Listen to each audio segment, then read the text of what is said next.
የዓለማችን በርካታ የሀገራት ቁጣ ተባብሶ ቀጥሏል።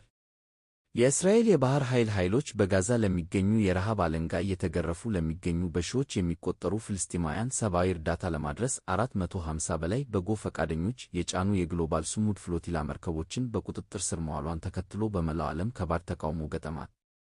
እስራኤል የጋዛን እርዳታ ፍሎቲላ መያዙን ተከትሎ ረቡዕ ረፋድ ላይ የተቀሰቀሰው ሰፊ ተቃውሞ እስከ ሐሙስ ድረስ በመቀጠል በፈረንሳይ፣ በጣሊያን፣ ስዊዘርላንድ፣ ፖርቱጋል፣ ስፔን ዋና ከተሞች እንዲሁም በሌሎች የአውሮፓ ከተሞች እንደ ጄኔቫ፣ ሄልሲንኪ፣ ዘሄግ፣ ብራስልስ፣ ኒኮሲያ እና ኢስታንቡል እንዲሁም ኒውዮርክ፣ ኩዋላላምፐር፣ ሲድኒ፣ ካራቺ፣ ቦነስ አይረስ እና ሜክሲኮ ሲቲ ተመሳሳይ ተቃውሞ ሮብና ሐሙስ ዕለት በአውሮፓ እና በዓለም ዙሪያ ባሉ ዋና ዋና ከተሞች ጎዳናዎች የወጡ ሰልፈኞች እስራኤል ወደ ጋዛ ሰብአዊ ድጋፍ እንዳይገባ ለረጅም ጊዜ የጣለችውን እገዳ በማንሳት ወደ ሰርጡ ሰብአዊ እርዳታ ያለ ከልካይ እንዲገባ እንድትፈቅድ እንዲሁም የጋዛ እርዳታ ለማድረስ ከ40 በላይ መርከቦችን እና ወደ 500 የሚጠጉ አክቲቪስቶችን ያቀፈ ጆ በእስራኤል ቡድን አባላት በአስቸኳይ እንዲለቀቁ ጠይቀዋል። በፓሪስ ሪፐብሊክ አደባባይ ተሰባስበው እስራኤል በጋዛ ላይ የምታደርገውን ጥቃት ፍሎቲላውን ጣልቃ መግባቷን እና የታሰሩትን አክቲቪስቶች በቁጥጥር ስር መዋልን አውግዘዋል። ሰልፈኞች ከፍልስጤምን ነፃ አውጡ የሚል መፈክር አሰምተዋል።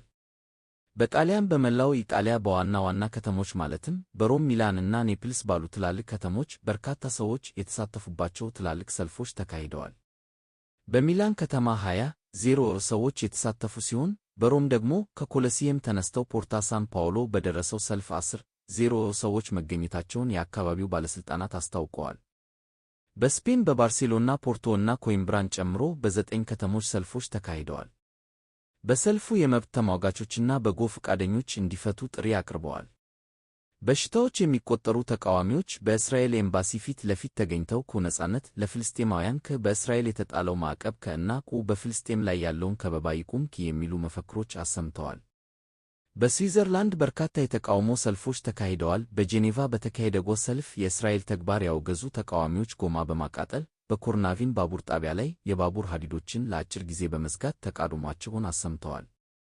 በአቴንስ ተሰባስበው ወደ እስራኤል ኤምባሲ በከባድ ተቃውሞ ካመሩት መካከል አንዱ የሆነች ከጥሮስ ቆስጠንድኖ በግሪክ የተባበሩት ዘረኝነት እና የፋሽስት ስጋት ከኤሮፊያ ንቅናቄ ተቃዋሚዎች የእስራኤል ጦር በፍሎቲላ ላይ የወሰደው ተግባር የባሕር ላይ ወንበዴ ተግባር ነው ብለዋል። በማርሴይ ወደ 100 የሚጠጉ የፍልስጤም ደጋፊ ሰልፈኞች ሐሙስ ዕለት ከሰዓት በኋላ ወደ እስራኤል ወታደራዊ ጥቃትን አጅግዘዋል፣ ለቴል አቪቭ ወታደራዊ ቁሳቁስ አቅርቧል ብለው የከሰሱትን የጦር መሳሪያ ኩባንያ ዩሮሊንክስን ሊዘጉ ሲሞክሩ ፖሊስ አስቆሟቸዋል።